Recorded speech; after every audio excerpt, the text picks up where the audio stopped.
Thank you so much for being here today. Today's session is our journey lived experiences of multicultural family caregivers. My name is Juliana Valencia. I am a social services specialist with Fairfax Area Agency on Aging. Before I introduce today's speaker, I will go over a few housekeeping items.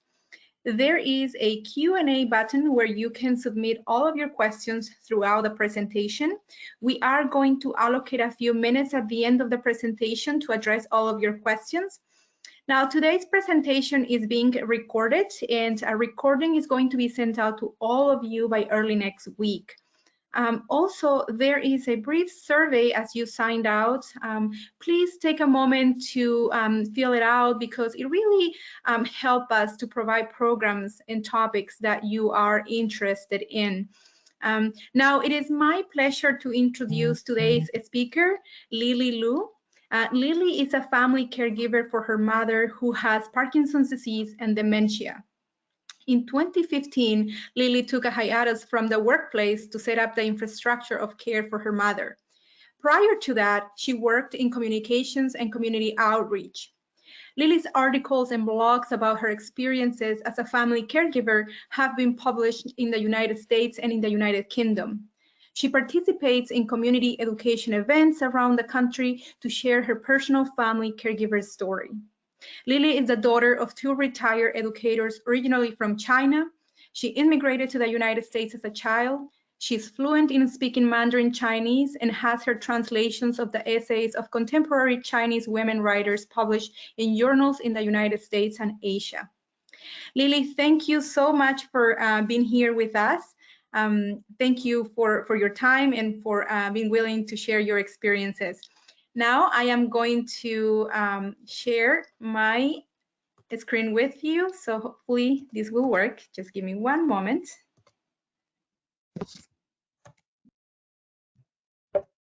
Thank you so much, Juliana. I am just absolutely honored and delighted to be with everyone.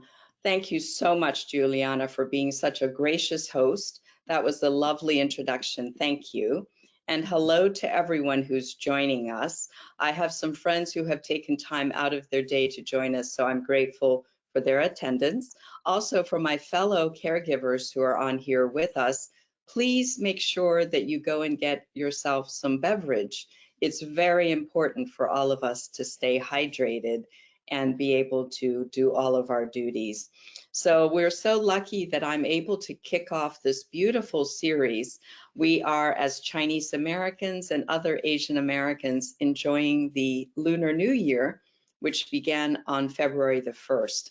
It's the year of the tiger, the tigress, so we'll all make sure it's a great year. It is an honor to be here because for me, being able to share my story is very key.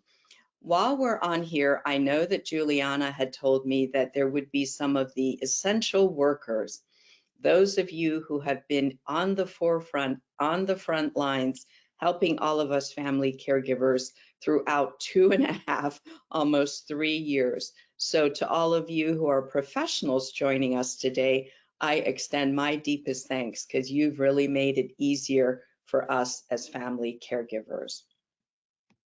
It's so interesting because I think it was by fate that Juliana and I were supposed to meet. Can you imagine, on December the 6th, I had stumbled upon a wonderful virtual event, and I saw this beautiful young woman who had been invited to be one of the speakers. And then she introduced herself as representing Fairfax County in Virginia, and she was talking about identifying family caregivers. And I was just like, oh my gosh, this is wonderful. We in the DMV, the DC, Maryland, Virginia area have such a powerful advocate. And she did so beautifully.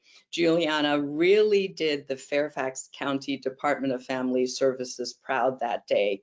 And so I was like learning about, you know, what does Fairfax County have? And the adult services, the older adult services are just amazing. So those of us who are on here with a residence in Fairfax County, so lucky.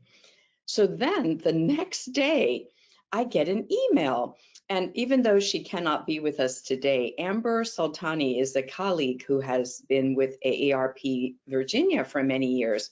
And she said, oh, someone is looking for you, Juliana of Fairfax County. So my first thought was, oh, I should go out and buy a Powerball or something. This is my lucky day. It was thanks to Amber that put us together. But I think the universe really works in wondrous ways. And so voila, I get a chance, I'm very honored to be able to kick off the 2022 webinar series for family caregivers. Please make sure to check out the March, April, May, and other events that are coming up. Juliana has really planned a wonderful calendar of events. When I went and researched the very important report that Juliana had mentioned, it was about all the things that Fairfax County is doing to prepare in advance. And it's very telling because possibly by 2035, Fairfax County could have those residents aged 65 and older increased to almost 250,000, a gain of over 50%. So I'm so proud of Fairfax County for planning ahead and having a vision of what lies ahead. And so for me, what's so interesting is we really can tell when I think what I call phenomenon movements are happening.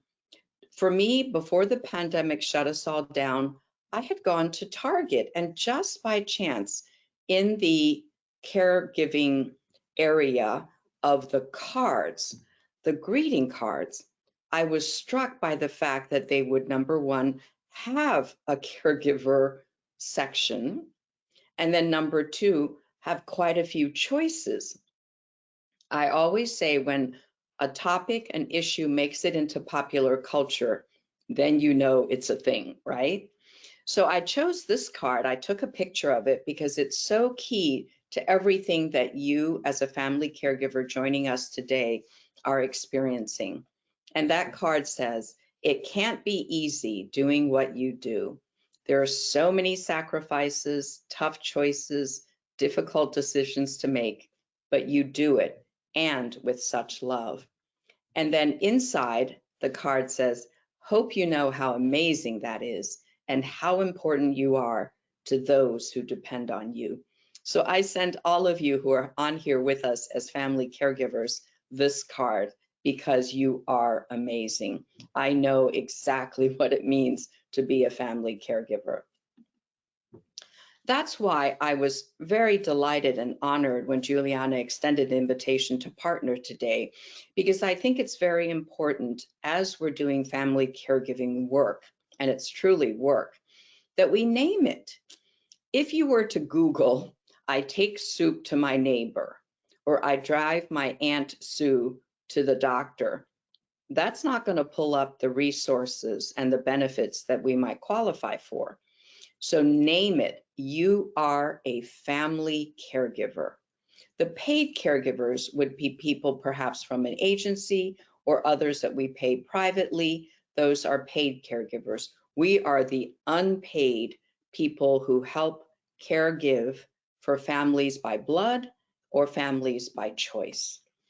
And then for the first few years, as I was thinking about how to put an Asian American face on this issue, I was shy. I'm a very private person, so I was only using photos of me and mom and my late father from the back. Now I realize that in order to have true representation on this issue, I'm going to have to own this role and show my face and raise my voice. And I've been guided by this very wise quote from former First Lady Rosalind Carter.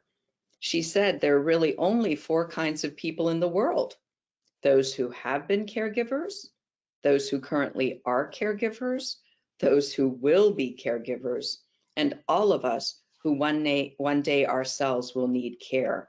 We will need caregivers. So please feel free, if you know how to use the technology, to write in the chat, where you're coming to us from, who you're caring for, and sometimes it's multiple who's, right? So the main thing is there really are only 4 types of people in the world, and we're all either giving care, gave care, will give care, or we ourselves will need care. And in thinking about how to share my story, because each and every one of us has a story, I was guided by the fact that one day I was out and I saw this beautiful monarch butterfly flying, I guess, heading south, a smart butterfly, and it landed on a flower nearby. And I thought, that's it. That's the theme of my caregiving journey. It's a migration from one state to another state of being. And so I realized that my lived experience was shaped because I have experienced the only 2 types of illness that we as family caregivers experience. One person, my late father, had an acute illness, gone in just a few weeks. And here I am, more than a decade later, taking care of my mother, who has a chronic illness. And I don't feel uncomfortable. I feel comfortable saying that she has had Parkinson's. And I know that sometimes in my bio, we say that she has dementia. Although I've been wondering recently, as I have been tweaking her medications, sometimes over medication can cause our loved one to have symptoms. So please be sure that when you're taking care of someone, you think about the fact that as they grow older, they may not need as much of X medication or Y medication. I've learned a lot this past year. So she's much more alert now since I cut back on one of her medications. So the migration theme really starts with our family history. And the reason I mention this is because Fairfax County, Northern Virginia, has always had such a multicultural, diverse population. And we who are Chinese American have been part of that growth because many of our parents or grandparents had to leave China because there was a civil war in the late 1940s. That's what happened to my parents. They were given literally one night and they had to make a decision to leave or stay. And they, as high school students, decided to leave. So they became wartime refugees. And my mother actually had written about all this, and I was able to translate an essay that she had written in the 1980s so that the rest of our family who don't understand Chinese could know our family story. So the point is that their lifetime of trauma and other personal history sure have an impact as they age and grow older and need care. So what happened was they had to leave their family in their home province, their home state of China. It took them 10 months to head south.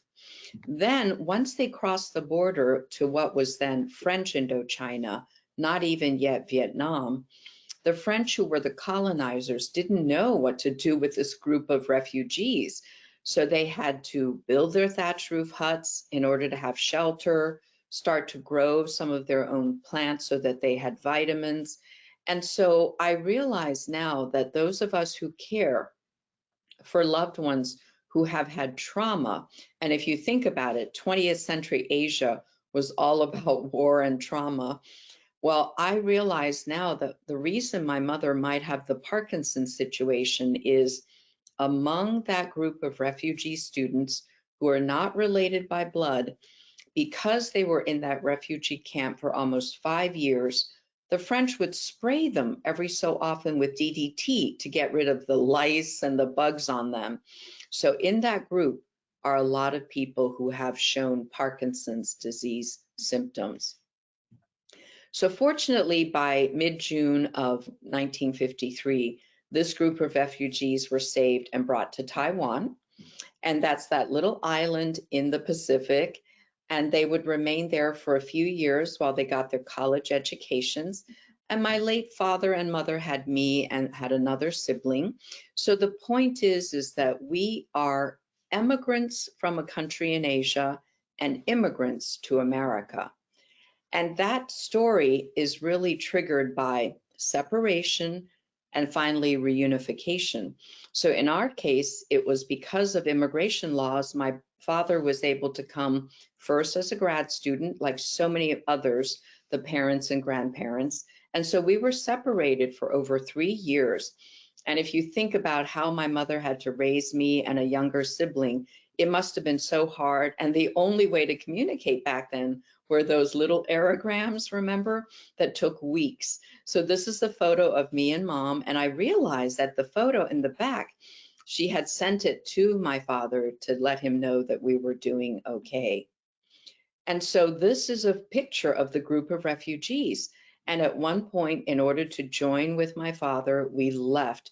So once again, they had to leave a community and be on their own as they emigrated from Taiwan, and we immigrated to America. Once again, a migration, which has such huge implications for care today. And if you think about Northern Virginia, so many Korean Americans, there's Vietnamese American communities. This is the pattern, because 20th century Asia was all about war and trauma.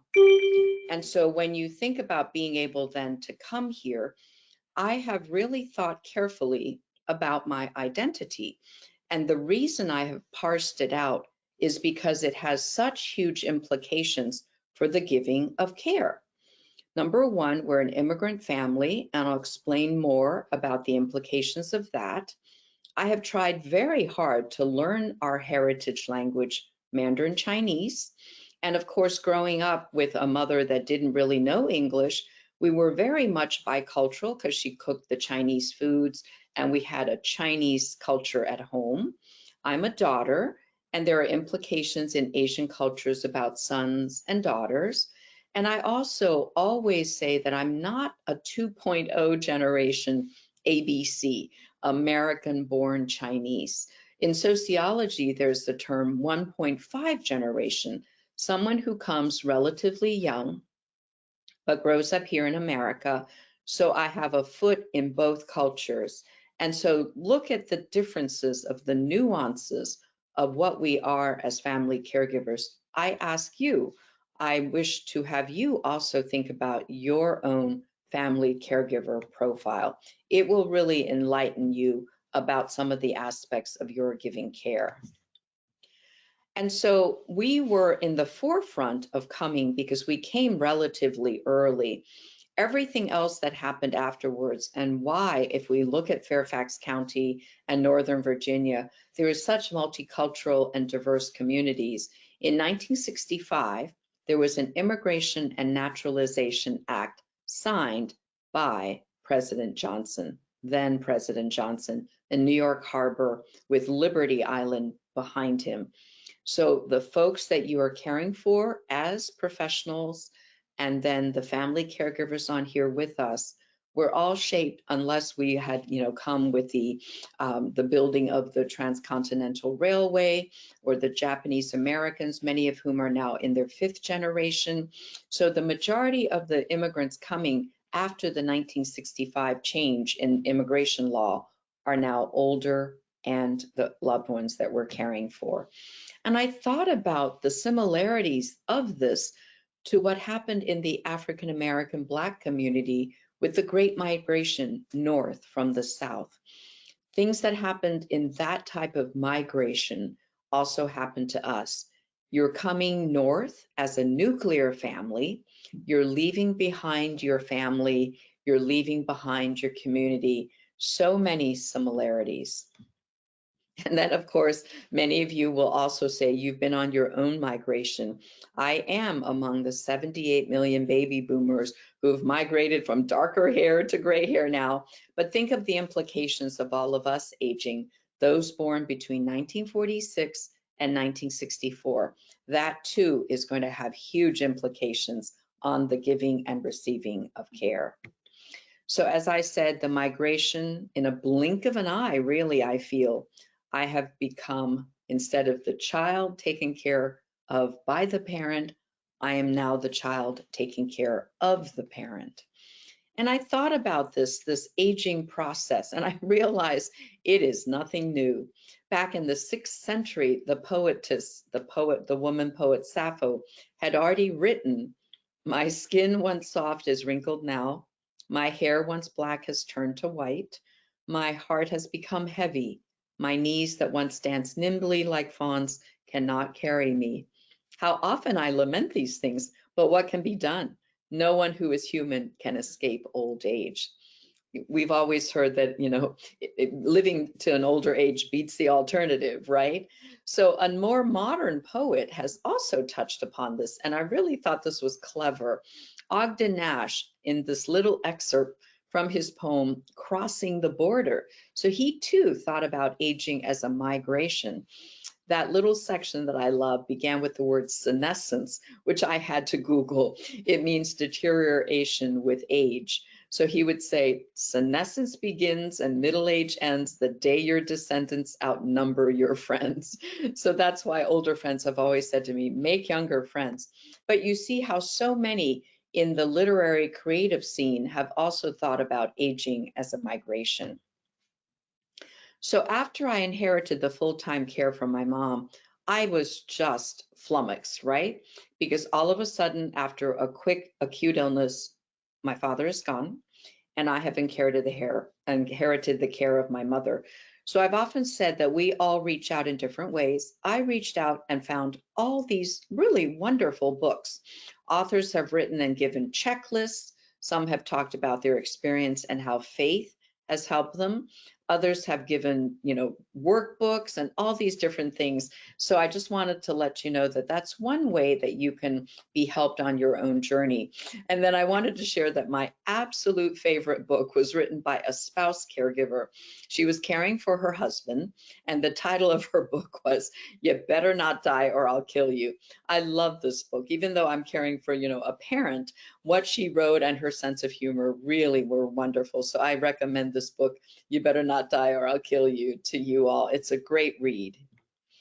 And so after, reaching out and doing what I could to learn about other people's experience, I said, well, there's some things that are different because I'm Asian American. What's different and why? And I thought that would mean what's different, by being of the East, now in the West, and then with the great migration in the African American or Black community heading north from the South. And then, of course, the global South, coming here from Central and South America. What will make a multicultural caregiver's experience different? And as I thought about it, that was when I made my decision that it's important to increase the diversity in this national conversation about caregiving. And I learned the key word during that whole, big time, the blizzard of promotion for the Crazy Rich Asian film, which is the word representation. We must enhance the representation on this issue from diverse communities. And so I decided then to, really come out, show my face, add my Asian American voice. And in the past few years, I've tried very hard to learn the specific terminology in Mandarin Chinese. I've always said that I want to go on a one-woman comedy act, a stand-up comedy act, and my first joke would be, how do you say depends in Mandarin Chinese, right? It really means having to switch and understand the implications when you're dealing with another culture. So now is the time when I'd like to really focus and help any of the professionals working in this population of diverse elders. In the case of Asian Americans, because of the Confucian tradition, we definitely, whether or not we, read Confucius, it somehow is in our DNA as families. There's the concept of filial piety, being filial, and the Chinese word is the word xiao. HSIAO or XIAO. And that really is an overarching cultural value that one will care for and honor and respect one's elders. And so the implications of what an Asian American background has been, I realized is number one, as I said earlier, when you're an immigrant, you've migrated from somewhere. You're basically a nuclear family. Mother, dad, and then they come abroad with someone like me, a younger child, have other children that are born in America. So a nuclear family often does not have what I call a lot of hands on deck. You don't have someone that you can call to come and help you, give you some respite, a cousin, cousin Gail from, Iowa to come and help you. We don't have a lot of hands on deck. And then also, of course, we've all talked about in various settings, the culture. There are taboos, there are traditions. For example, I've had 2 friends within the past month call to ask for help because as their parents have gotten ill, they realized that because in their family, death was a very taboo, topic, there were no advanced plans in place, and they were now in a crisis having to handle things. So there are taboos and cultural norms. And then, as I had mentioned, it depends also on the assimilation, what I call the stage, the acculturation stage of the younger generations. And that's why I said the 2.0 generation, I've seen on many of the Zoom events have said that they're unable to communicate because either they don't have the heritage language, or sometimes their grandparents, their parents have been so traumatized that they don't talk about their experiences. So once again, the pattern of immigration and assimilation has huge impact on the family caregiving role. And then most important is that really big barrier of language, the gap between having to have older adults who are not, English dominant, English fluent. They have limited ability in their heritage Asian language or Latin language. And as a result, the child often has to interpret for an elder. So that right there is a shift in power dynamics. A young person has to speak for an older person. How do you interpret things that are a bit touchy and be able to convey that to the medical person, the nurse, the social worker? And then, of course, we all know that medical language is hardly English, right? UTIs, ADLs, MRIs, you need a CAT scan. Very difficult. It's already difficult in English, much less trying to translate into another language. And so I actually went and researched, what is an activity of daily living, ADL?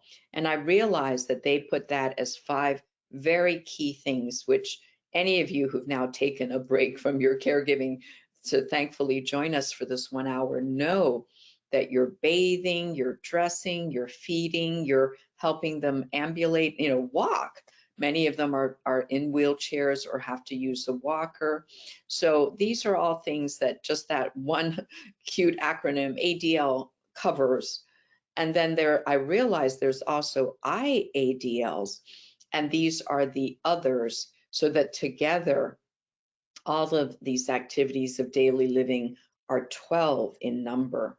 And if you think about just every day having to help someone do that, especially in this pandemic, I take my hat off to you. As I had said as we began, I want everyone to always know that you have to do self-care. And I had asked everyone, if you did go and get a beverage, this might be a good time to take a sip and make sure you hydrate yourself. I've always been warned by friends, self-care is so important. I know that it's hard, but we must, because we're the main tent pole that our loved one or loved ones depend on. And let's not forget then this whole phenomenon of transnational caregivers, those who have come, left their elders behind in the home country, and more researchers are doing. I can't wait to get this book that I found, Families Caring Across Borders. I realized that in our case, because war and civil war had communism had separated our family. Number one, my parents never had an image of aging. They had nobody in their lived experience that was aging, that died. There was death, right there for them to handle. They would have grief. Everyone was left behind in China. So that has huge implications. I've always thought they were maybe like amber, stuck in their, congealed in amber at a certain age once they left. So let's also think about that as family caregivers, that the implications of not having had what I call the circle of life and not having experience and now having to care for someone who does not have that experience. So when I first, wanted to raise my voice, I started doing presentations that had wonderful statistics, very important statistics.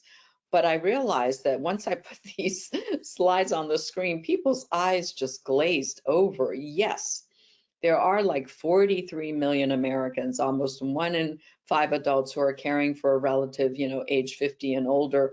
But by the time I worked through, 10 PowerPoints with 9 different bullet points, people's eyes just glazed over.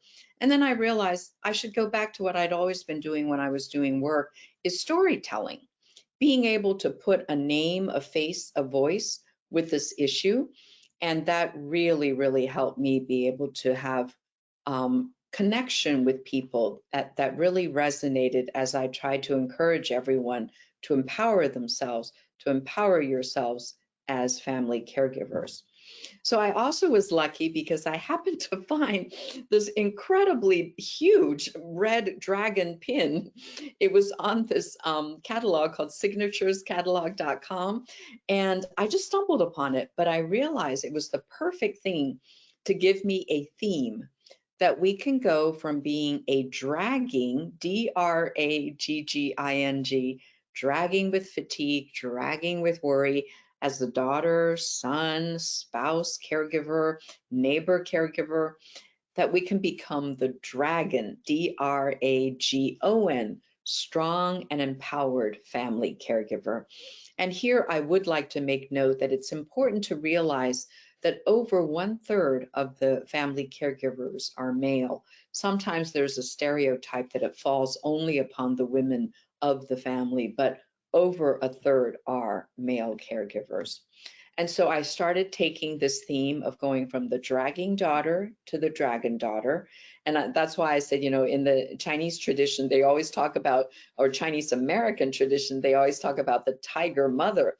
I said, forget about it. It's now about the dragging daughter who has to morph and evolve into the dragon daughter. And there's no way that we can't mention the implications for the sandwich generation, those who are giving care both to the younger generation and to the older generation. And in this case, it's very important to note, and I'm just starting to learn about this myself, sometimes with the early onset Alzheimer's, younger friends are having to become caregivers, much younger, millennials, Gen Z. And so we have to be aware of how this issue is changing as demographics change, as the state of illness changes. I really can't imagine being hit with this type of responsibility so young as many are now.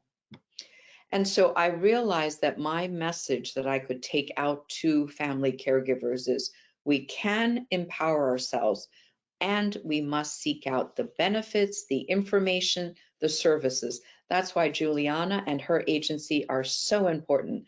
They are our partners as we try to give the best care to our loved ones. First, of course, go to the disease-specific foundations and associations. With my mother having Parkinson's, I have made sure that I get information, some of which now is in Chinese, and they have been really valuable things. And if anyone in the audience is dealing with Parkinson's in their loved ones, please be aware. There's a kit called Aware in Care. It used to be totally free. Now I believe there's a little bit of a cost for the mailing of it. It's a fabulous kit. It comes in a pouch, lots of information in there, as well as a medical bracelet that says your loved one has Parkinson's. And then I've been collecting practical tips. I hope later in the Q&A, folks will also share theirs. I've learned from the paid caregivers that I've hired that it's important to clean and dry between the toes. If we give a loved one, an older loved one, a shower, take a Q-tip afterwards and dry between their toes. I had never thought of that, but I think that's important in diabetes care. And so that's something I picked up from one of the caregivers. And then I have a whole bunch of tips that I've learned. This one, I'm calling them life hacks, things that are time-saving and everything that are helpful. This came from a paid caregiver who had a friend who had an elderly client who was not Parkinson's, but hand was shaking. And so every day they ended up having to clean the carpet underneath the dining room table because there was all this stuff on the floor. And then someone just got so brilliant and said, hey, we have these mats that are used, to roll back and forth in the office. Let's buy one of those. And then bada bing, bada boom, all they had to do was just wipe it up from the plastic. And then this one I came up with. I'm so proud of myself. If any of you are dealing with incontinence, I realized that elderly persons' incontinence briefs and diapers don't keep the urine in one place. It sort of dissipates all over. And then I thought, well, I keep hearing about all the technology that they're putting into baby diapers. And sure enough, if you have one layer of a baby diaper and then use the older layer, it really works much better because somehow whatever they've done to, make the baby diapers 21st century, it keeps the urine in one spot and it's perfect. So that's my life hack that I came up with, and I'm very proud of it because it sure has been helpful to me. And then, of course, in every community, there are wonderful benefits that are available through the Older Americans Act or through the generosity of folks who might have what they call a DME equipment share closet. People who might donate, a walker, other things that are not of use anymore after their elder passes away. There are these lending closets.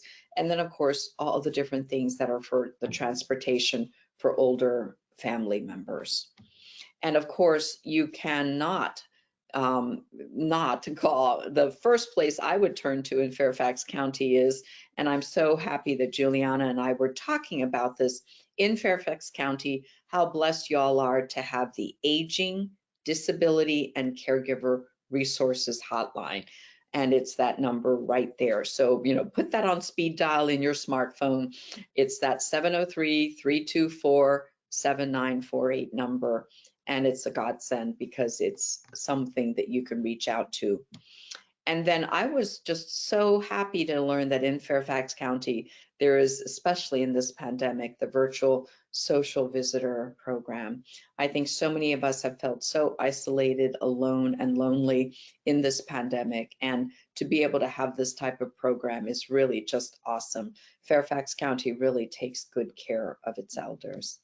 And then Juliana and I had talked that there are so many other programs. And I think anyone who runs programs always wants to hear from the family caregiver. So if you see a need, voice it, and maybe new innovations can come about because we have raised our voice. And then for any social workers on here with us today, and I know that Juliana herself worked very hard to get her MSW, I so honor all of you as social workers. You truly are the VIPs in my life because the doctors on the telehealth, gosh, if they're even there on time, it's a godsend. If they give you more than 20 minutes, it's a godsend. It's always the social worker that's attached to that medical office or hospital that's really been my partner in giving care. And I realized that when because I wanted to understand more about social workers, I found you all have a code of ethics. And it's, basically to help people to value human relationships and, really just honor the person. It's person-centered. And I think that's why I've had so much help and benefit from knowing the social workers that I've collaborated with in giving care. And then my next challenge is to make sure that as this issue becomes front and center, I think after the pandemic, we have to address this. I want to be informed. I want to understand what public policy is on caregiving issues. Are there supports that are adequate? And I challenge you also, let's all keep informed on what legislation is moving through. I think my friend Amber just sent out an email about something that didn't, make it through the legislators. So we have to be informed and stay up to date on the issues. I think it was about nursing home care. So I come back now, and once again, self-care, everybody take a breath, because just the fact that you're joining us today, taking 1 hour out of your busy, busy day, I'm so grateful. Because as the card had said, there are so many sacrifices that each and every one of us are having There's definitely tough choices and very, very difficult decisions to make. And so I was thinking, let's talk about that, right? I can't not talk about it. It's not a two seesaw thing. It's like a four seat seesaw, because it's really a tough balancing act. There's financial, emotional, physical, spiritual, mental health issues, all related to the fact that we are giving care to a loved one. And I will start by saying that when our dishwasher broke down, and because of supply chain issues and parts issues and the availability of the gentleman to actually come in and install the new one, I am definitely, even though I don't keep a gratitude journal, grateful for whoever invented the electric dishwasher. It was awful during the weeks that I was without one, even as I used paper plates and silverware that was plastic. And then, of course, during this pandemic, I think all of us, I know that I personally did not hire anyone. I definitely needed that extra pair of hands, but I was concerned about the risk of infection. So basically, everyone had to come to their own risk tolerance ratio, right? Did you want to have someone come in and help you, or did you not, in order to decrease the risk of infection? So what helped bridge this? What kept us from being all isolated and alone? And these are implications with access to technology, right? Having the ability to pay for internet. And so I've been telling everyone about the low income benefit for Wi-Fi access. If anybody, I forget the acronym all of a sudden, but there is new information out about how it can supplement the income of a low income person in order to get digital access, digital equity. And so for us in the Chinese American community, my mother has been able to keep in touch with friends. There are apps called WeChat for the folks that are mainly from mainland China, Line, Line, for folks that are predominantly from Taiwan. And then the text that I have been able to do on my smartphone, thank God, because as soon as the new COVID free home tests were available, a friend texted me and said, oh, the site has actually gone live today, one day early. So as a result, I was able to get on early. And then I believe there's WhatsApp. That's my next app that's often in use among Latin American countries.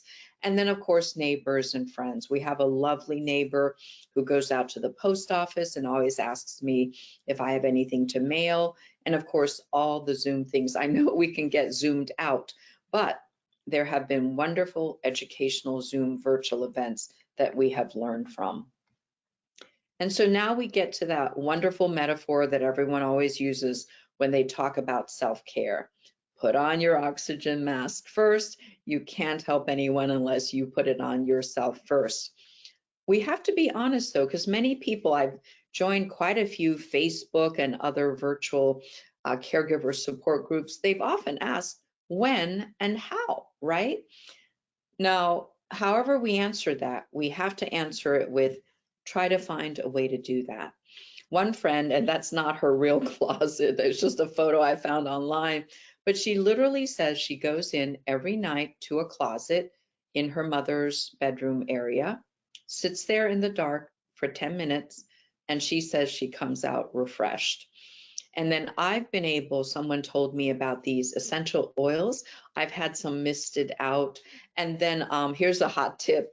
I found these Himalayan salt, pink salt lamps or something on like total clearance sale. There's Boscovs, BOSCOVS.com. I'm not doing a commercial for them, but I find that having it like, for $5, it's a little one, is actually very helpful to me. It's a calming effect. And that's what I can use for my self-care. So however it is, find something that helps you.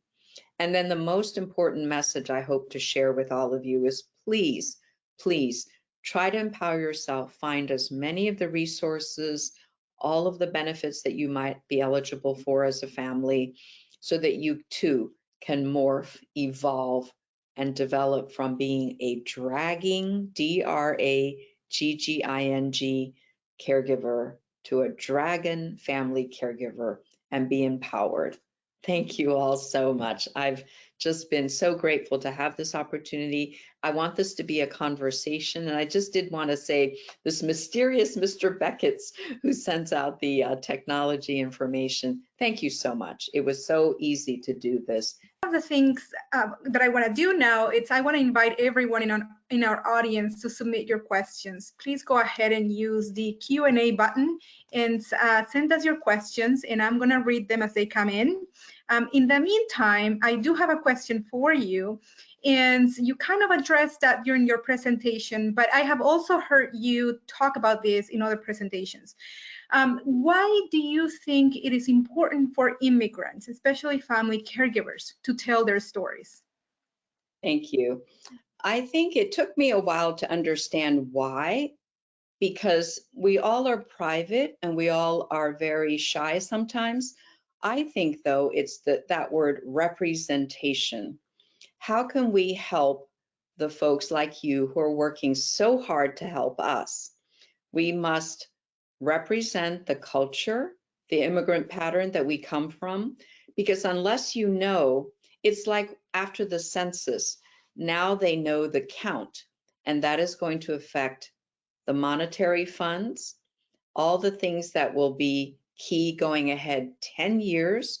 So unless we raise our voice and share our story and the nuances of what that story means, then how can professionals like yourself and the other wonderful frontline essential workers help us if they don't know the who, right? Yes, that is absolutely very important.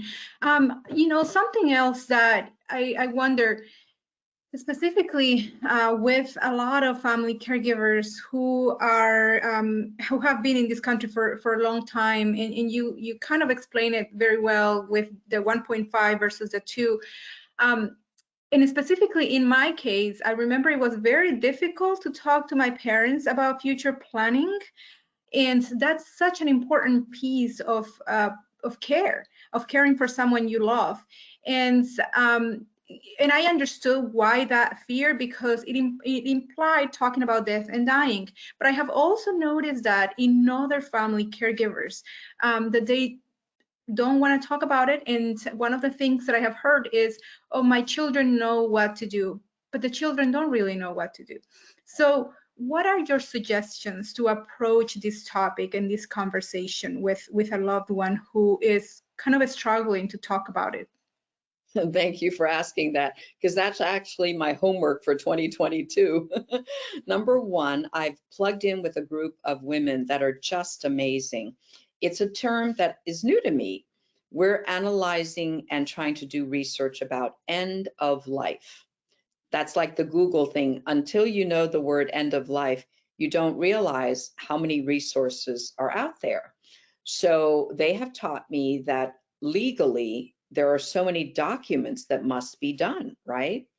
So there are things online. There's something called like 5 wishes, and I believe now one has to pay for it. But the point is, there are tools out there that teach us how to start the conversation. And it might be, you know, if you're not living with your parents, at the next holiday, you bring a copy with you. And sometimes I personally have been thinking, should we go to trusted friends that they have, the people we might call aunties and uncles, tias and tios, who are not related by blood, but who have influence with them, or the religious faith leaders? So I think it's what they call a full court press. Everybody needs to work on it together. Influencers, the children, and the first thing the children need to do is Google the word end of life, and you'll see some of the resources that are out there to at least begin a conversation. But that's what I'll have to come back and do another presentation in 2023, February, because that's actually my next assignment is how do you crack that nut of now aging? And we know at some point aging leads to an end of life. How do we prepare in advance so it's not a crisis at the very end? That is right. And that's, I think, something for all of us to kind of think about it and work on it. Absolutely. One of the other themes that comes a lot in caregiving, especially for families, is guilt. A lot of families struggle with that because there's a feeling that you are never quite doing enough for that person. If you take a little bit of time for yourself, you think I could have been doing more. Or how do you navigate that feeling of feeling guilty of not being able to do enough when you're actually doing more than enough and more than what you can handle? Tell me what the word is in Spanish for guilt. I've never learned that word. Culpa. Culpa, culpable. Yes, culpable. Yeah, feeling guilty, culpable. And it's interesting because, you know, at least in my family, that word is very prevalent, and it seems like we were raised with it. So whenever you don't rise to that level, you feel guilty and you got to question why, right? So I wonder, because I have heard these across a lot of family caregivers, that word. Well, that's an excellent point. And I know that I'm still working on it. I think Jewish mothers and Chinese mothers have got the guilt trip down. No, but I think for me, what I've learned is from my end of life friends. And they really, we actually meet once a month. I've learned so much from them. I've learned a term from them, which is give yourself grace, which is give yourself the compassion to know that there's only 24 hours in a day, right? And so it's something you're going to have to work on, and there is no easy answer. I've come to the realization after, lockdown and all this, we're into our like 30th month or something, right? And so after a while, you just realize there's only so much you can do, right? I think the pandemic and the virus and how to keep ourselves safe from it have taught us all that there's only so much you can do. And so I think the guilt, it's hard, and one must just say there's only so much you can humanly do. That is very true. Thank you. Thank you for saying that. So, do you have any suggestions on how to approach the conversation with your parents regarding engaging additional resources? For example, maybe hiring daily care, having someone in the house who can help with the care, right? Or moving to nursing home services or any other type of service that might be needed. Yes, that's an excellent question. Sometimes we immigrant children learn the hard way, right? We maybe have lessons of what not to do, right? I've often wondered, like, had our parents known about long-term care insurance, or did they know about it, but in trying to survive in a country with, X number of kids, money sending home to the home country, maybe they knew about it, but they couldn't afford it, right? So it's questions like that, which is you really have to start planning ahead, like you and me now, right? We're already behind, we should. So I think the most important thing is definitely you have to have legal documents done. That's the most basic. Let's just get those done. There are things called do not resuscitate, right? There are the healthcare power of attorney. So I think just let's start with maybe putting together, when we send out this recording, a list of the Fairfax County resources. I saw them, we can send out a few links. So the point would be is that I personally say, make sure you have the legal documents done. It's true. It's very hard to try to convince your loved one that you can have additional help, because one of the things that I have struggled with, and I have seen it in some clients, is that the family caregiver may be exhausted, but the loved one does not want anyone else in the house. So Right. it's very, very hard. And so how do you learn, right, to navigate that? How do you learn to navigate that balance? Because really, you can only give so much, and there's going to be a point in which you're going to break down. And so, and it's hard. But I agree with you that we have to start this conversation early, and have to have those documents in place to be able to make decisions and really do not wait until there's a crisis to happen or happening, sorry, because that's when, you know, things get very, very difficult. So another question that we have is the difficulty of dealing with our parents' change attitude. Do you have any advice? First, let me also respond to the previous one because it's all interrelated. Right now, I'm actually helping by email a young woman who's out on the West Coast. She's having exactly that problem of, number one, her mother doesn't want anyone in, despite the fact that her father needs help and the mother cannot. And they've already fallen together once because her mother had tried to help the father and she's too petite to do so.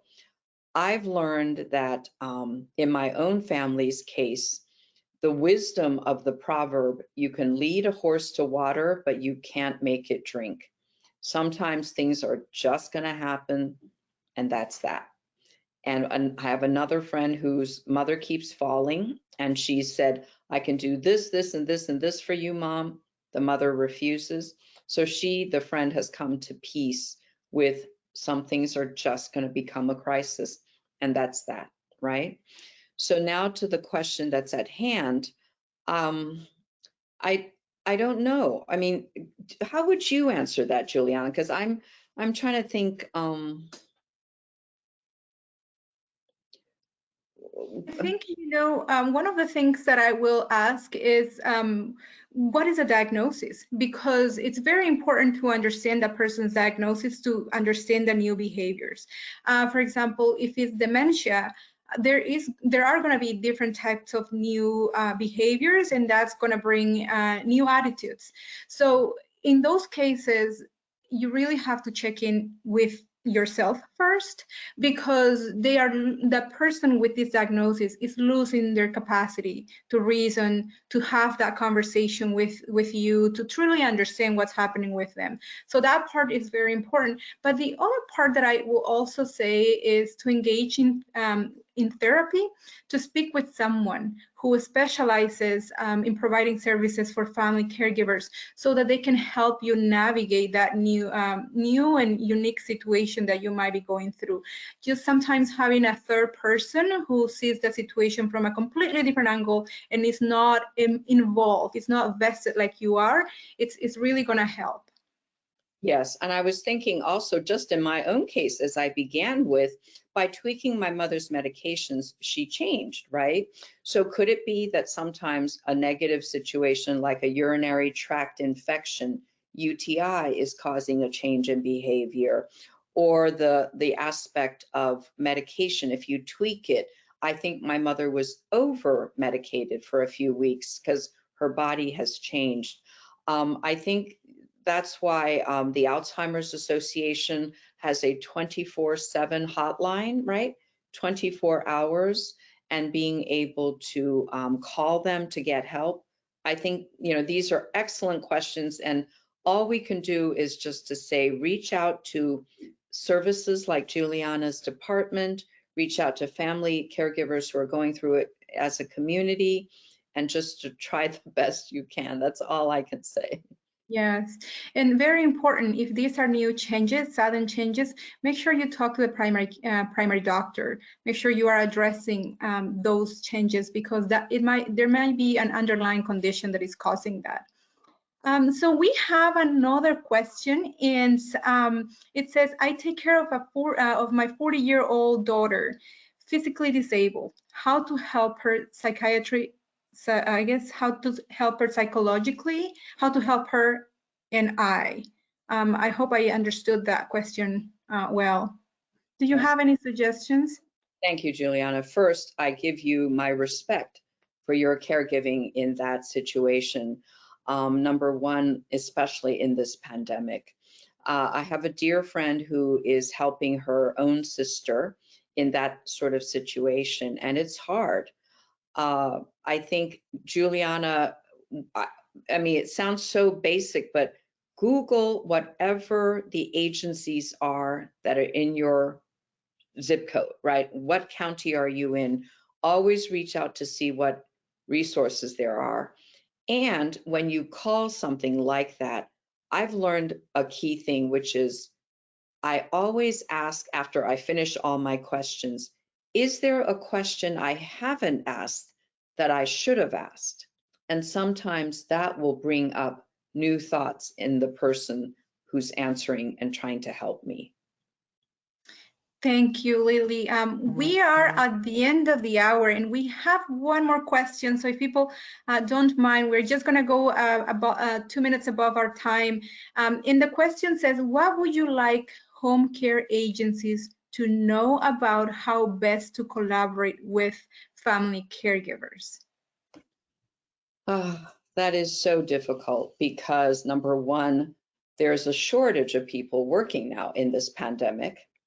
I have a neighbor in my building who's gone through 4 agencies in 3 months because of that issue.